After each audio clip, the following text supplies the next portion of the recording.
Nosso texto se encontra no Evangelho de Mateus, capítulo 17, versículos 1 a 13.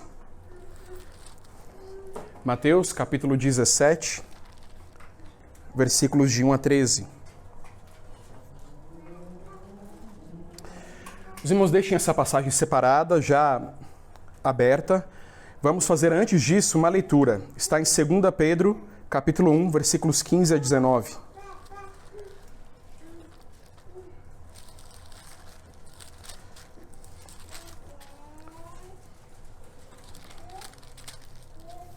Segunda Pedro, capítulo 1, 15 a 19.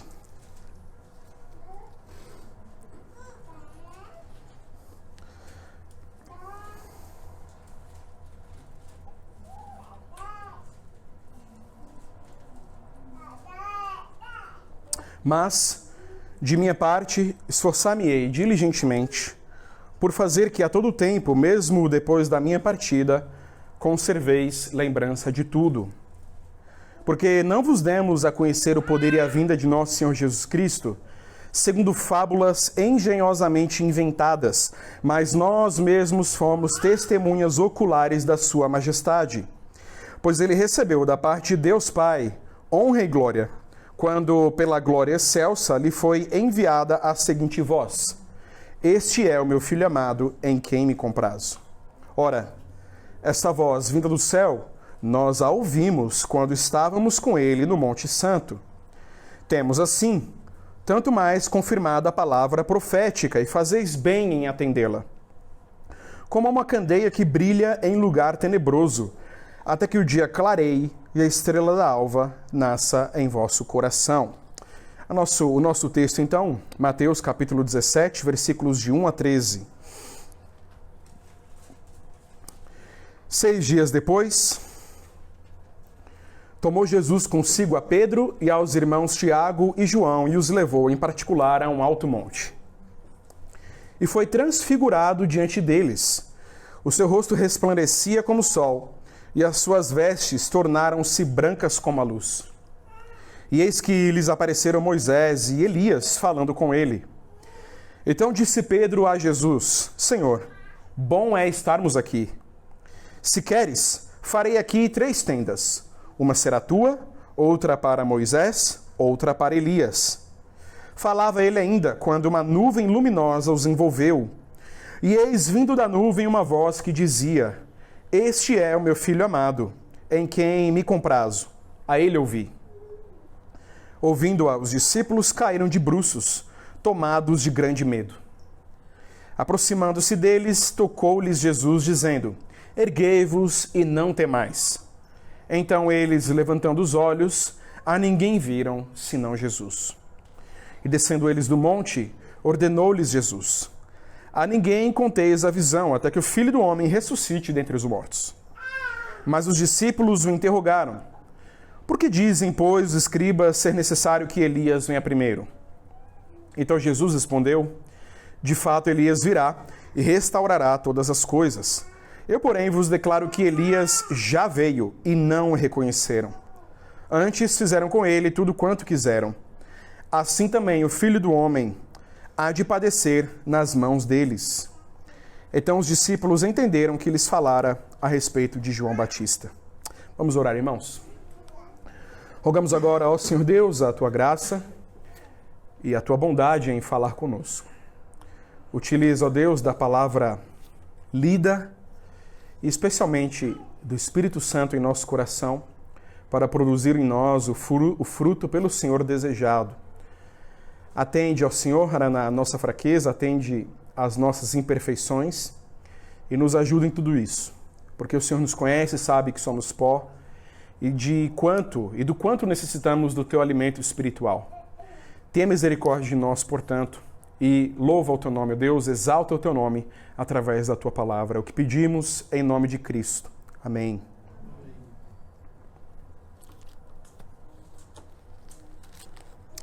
Amada Igreja do Senhor Jesus Cristo, na época em que o Evangelho foi escrito, muitos questionamentos eram feitos acerca de Jesus como sendo o Messias, pois o povo judeu esperava a chegada desse ungido, na expectativa de que ele libertaria da opressão e jugo das grandes nações, o povo judeu. Então, quando Jesus começa o seu ministério, o povo está esperando ver um grande rei que o livrará das mãos do grande império romano.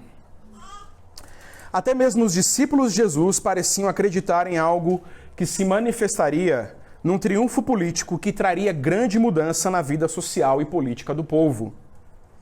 Podemos ver em Lucas capítulo 19, versículo 11, que os discípulos, após ouvirem que o Filho do Homem veio para salvar e buscar o perdido, acharam que isso aconteceria logo. Muitos poderiam estar se perguntando, se Jesus é o Messias, por que não estabeleceu já o seu reino? Ou, onde está a sua glória? Onde está o seu poder? Onde estão os seus exércitos? Por isso, o Evangelho de Mateus foi escrito com o objetivo de apresentar aos judeus a Jesus como de fato sendo esse Messias, prometido no Antigo Testamento, e que viria para estabelecer o seu reino.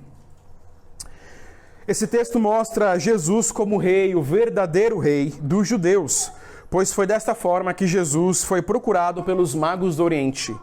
Onde está o recém-nascido rei dos judeus? Nele, Cristo aparece pregando o evangelho do reino, mas não de um reino como o mundo estava acostumado a ver.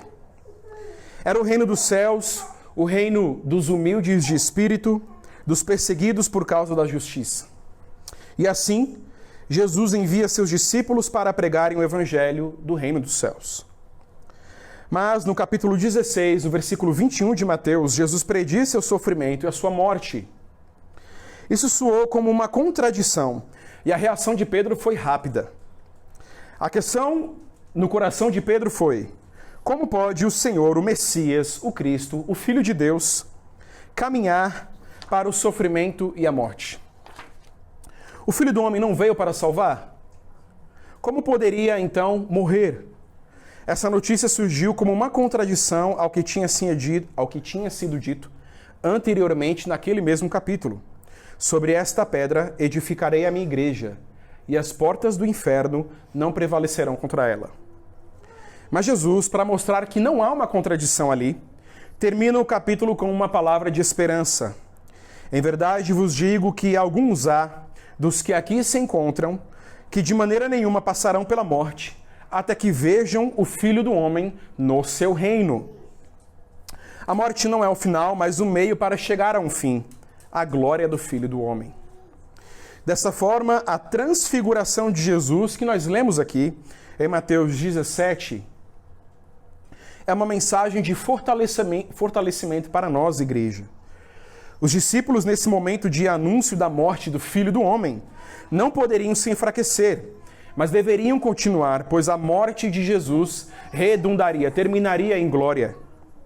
Por isso, o tema da mensagem hoje é: após o anúncio da sua morte, Cristo revela sua glória para o fortalecimento da sua igreja. Após o anúncio da sua morte, Cristo revela sua glória para o fortalecimento da sua igreja. Veremos então 3 pontos. O primeiro, a glória antecipada. O segundo, a glória confirmada.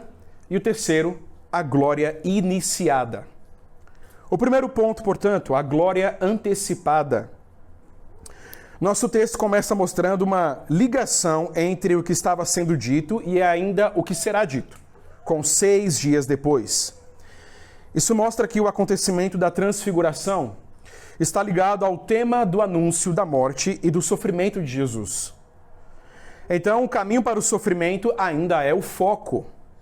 Mas neste caminho, o Senhor Jesus quer revelar algo surpreendente. Ele toma em particular 3 discípulos, Pedro, Tiago e João, e os leva para o alto monte com o fim de ver a sua glória. Isso nós lemos no versículo 1. Subitamente, logo após, no versículo 2, Jesus é transfigurado. O verbo usado descreve uma mudança e, conforme o relato, uma mudança física, não interna, mas externa, ou seja, na forma. Jesus não deixou de ser Jesus, mas adquiriu uma forma externa que não era sua, porque foi transformado. E ele foi transformado de tal forma que o seu rosto resplandecia como o sol, e as suas vestes tornaram-se brancas como a luz. Naquele momento, Cristo revela o que tinha sido dito no final do capítulo 16. Até que vejam vir o Filho do Homem no seu reino. A glória do Filho do Homem foi revelada antes mesmo da sua morte. O Rei Jesus mostrou o seu reino para os seus 3 discípulos, para demonstrar que ele não era um rei derrotado, mas o rei que virá com o seu exército e reinará sobre todos. A sua glória será sempre incomparável. A glória revelada aqui, lida por todos nós, é aquela presenciada por João na ilha de Patmos. A do Cristo glorificado que disse: estive morto, mas eis que vivo pelos séculos dos séculos. João descreve o que viu como um semelhante a filho de homem, e o seu rosto brilhava como o sol na sua força. Foi o Cristo exaltado que os discípulos viram aqui. O brilho como do sol e a brancura como a da luz são sinais da sua glória celestial. Na transfiguração, Cristo revelou sua sobreexcelente glória, superior à glória desvanecente do rosto de Moisés. Esta transformação trouxe a certeza para os discípulos de que aquele corpo humilhado se revestiria de glória eterna. Portanto, a mensagem dessa glória é antecipada, de acordo com o nosso ponto, e é a exaltação do Filho do Homem que nós lemos aqui. Sua recompensa já estava reservada e a humilhação tinha os seus dias contados. Com essa glória revelada em meio ao estado de humilhação, Jesus fortaleceu os seus discípulos para que continuassem o seu trabalho. Fortaleceu também a fé dos discípulos nas palavras ditas em Mateus 16:16. Tu és o Cristo, o Filho do Deus vivo. Eles poderiam continuar vencendo as portas do inferno, mesmo que parecesse que o final estivesse chegando com a morte do seu Senhor. Eles continuariam a vida com a imagem da glória de Cristo na transfiguração, pois sabiam que um dia aquele Jesus, o Filho do Homem, se revelaria em glória. Outro ponto, meus irmãos, é que a aparição de Cristo na sua glória como Filho do Homem glorificado foi uma garantia de que ele cumpriria a sua palavra dita no versículo 25 do capítulo 16, de que quem perder a sua vida por causa dele a acharia. Os discípulos não estavam servindo a um mestre fraco ou debilitado, nem os servos a um rei impotente, mas todos estavam servindo ao Rei da Glória.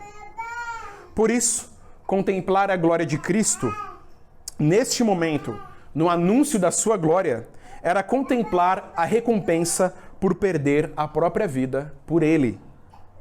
Mas e quanto a nós? Nós não estamos no Monte da Transfiguração. Não podemos contemplar a imagem que Pedro, Tiago e João contemplaram.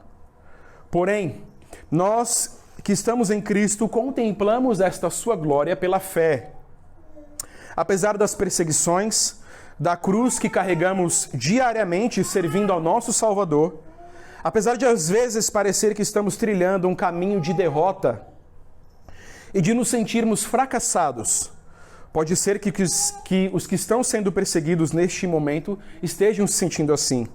A revelação da glória, apesar de tudo isso, a revelação da glória de Cristo nos dá esperança de uma glória futura.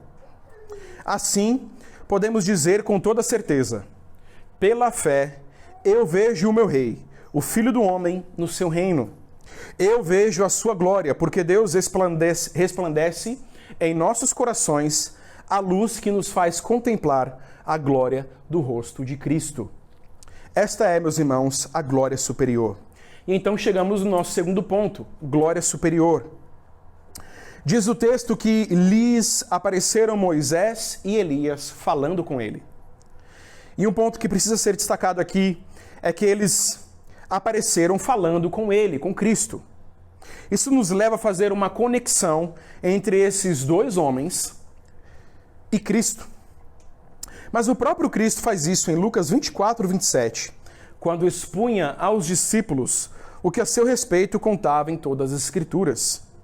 E diz o texto que ele começou por Moisés e discorreu por todos os profetas.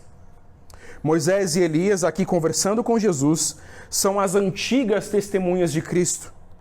Moisés, a lei, e Elias, os profetas. Eles falam a respeito de Cristo nas Escrituras e apontam para a sua glória. A conversa naquele momento da transfiguração transmite-nos essa verdade. Foi uma mensagem de testemunho e confirmação de que Jesus era de fato o Messias prometido nos profetas do Antigo Testamento, também descrito na lei de Deus. Agora, não é mais Cristo que está em Moisés e nos profetas, mas Moisés e os profetas é que estão em Cristo. A glória de Cristo naquele monte é superior aos dois grandes representantes da Escritura no Antigo Testamento. Isso expressa a unidade que há entre a lei e o Evangelho, entre profecia e cumprimento. Elas apontam também para um período de transição. Apontam para Cristo. Ambos estiveram no Monte Santo com Deus. Elias esteve no monte quando fugia de Jezabel. Lá, Deus falou com ele. Moisés, em Êxodo, capítulo 24, subiu ao monte. E lá no alto, uma nuvem cobriu o monte. E a glória do Senhor pousou sobre o monte Sinai. E a nuvem o cobriu por 6 dias. Em outro momento, como narrado em Êxodo 34, depois de ter falado com Deus e recebido as 2 tábuas da lei, Moisés desce do monte e diz o texto que não sabia que a pele do seu rosto resplandecia, depois de haver Deus falado com ele. Por causa disso, sabemos da importância desses homens para os judeus. Daí pode-se explicar a sugestão de Pedro, no versículo 4, de fazer 3 tendas para estes 3 homens, como se fosse bom que Moisés, Elias e Cristo permanecessem juntos. Mas neste momento, quem recebe a glória é Cristo e somente Ele, pois quem estava sendo exaltado naquela transfiguração era Cristo. Eles estavam ali apenas para testemunhar e posteriormente anunciar tudo isso. Esses homens não estavam ali mais para falar com Deus e receber dele uma revelação, mas para falar com Cristo e para servi-lo. Por isso vemos no versículo 5 como que uma resposta de Deus à sugestão de Pedro. Uma nuvem luminosa os envolveu, e eis vindo da nuvem uma voz que dizia: Este é o meu filho amado, em quem me comprazo. A ele ouvi. No Sinai, quando Moisés estava ali para falar com Deus, uma nuvem desceu e o encobriu, e Deus o chamou. Neste monte da transfiguração, Deus chama o seu filho da nuvem de meu filho amado. É a voz de Deus, não chamando mais a Moisés, mas declarando o seu amor incomparável pelo seu filho. Por isso, a voz complementa: a ele ouvi. Aqui, meus irmãos, está o centro da narrativa, quando o Filho de Deus recebe do Pai a confirmação de que ele é o Filho amado, aquele que é enviado por Deus. A sua glória apareceu como glória superior, testificada pelo próprio Pai. E vejam que as palavras do Pai neste momento não foram endereçadas a Jesus, como no seu batismo, mas aos discípulos, pois eles deveriam dar ouvidos a Cristo, que era o centro de toda a revelação. Aqui temos uma confirmação de Deus de que Jesus, o servo sofredor, é aquele profetizado anteriormente. Essas palavras foram profetizadas em Isaías 42, versículo 1. Eis aqui o meu servo, a quem sustém, o meu escolhido, em quem a minha alma se compraz. Pus sobre ele o meu espírito, e ele promulgará o direito para os gentios.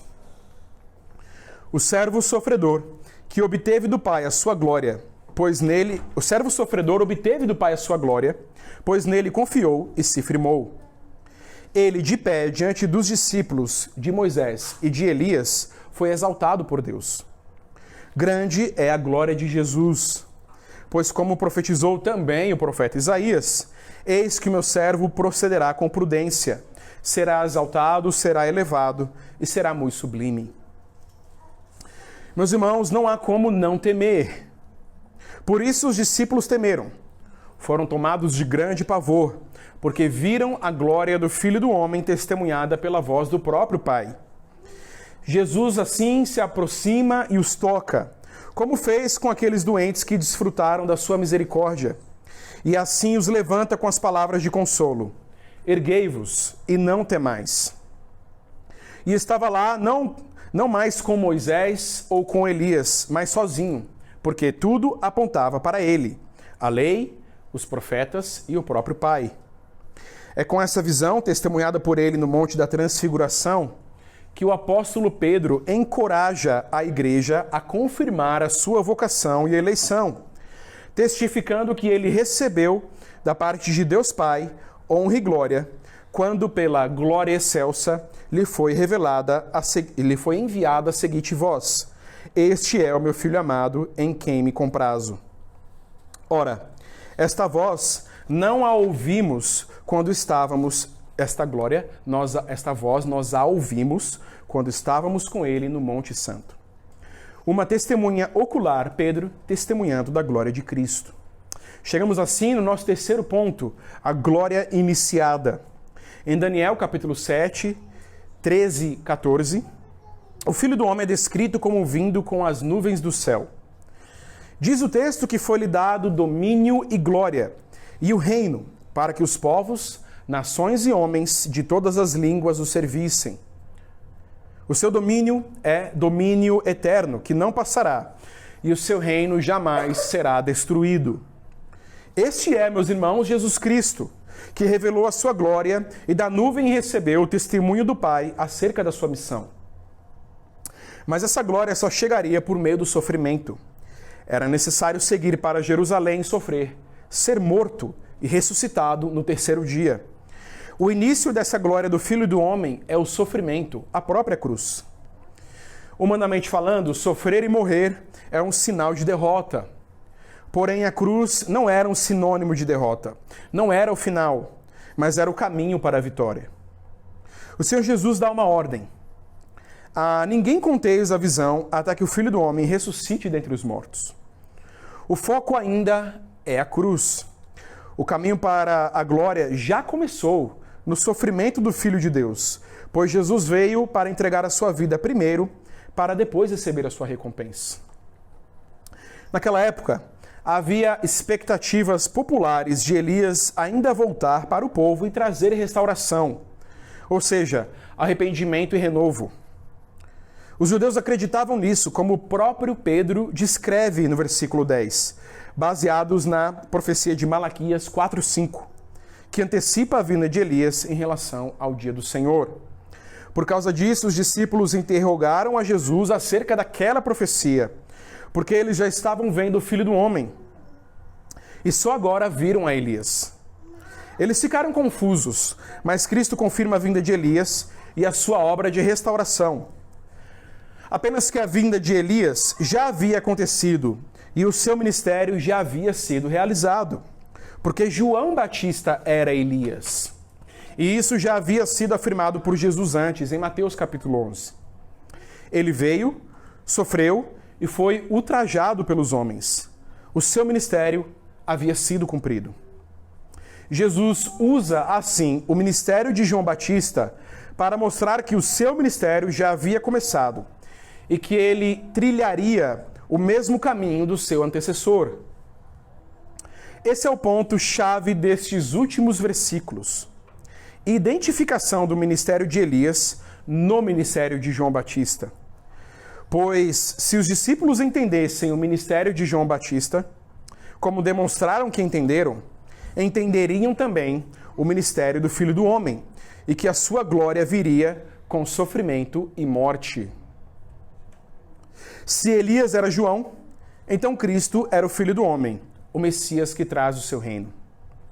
Sem o sofrimento e a morte não haveria a glória e o poder de salvar o seu povo. Este é o ponto de partida, esta é a nossa garantia de vitória. É a mensagem da glória de Cristo para a igreja. Ela começa com o sofrimento. A igreja caminha para a glória do último dia, revelada por Jesus, o Filho do Homem, mas passa antes pela via dolorosa da cruz.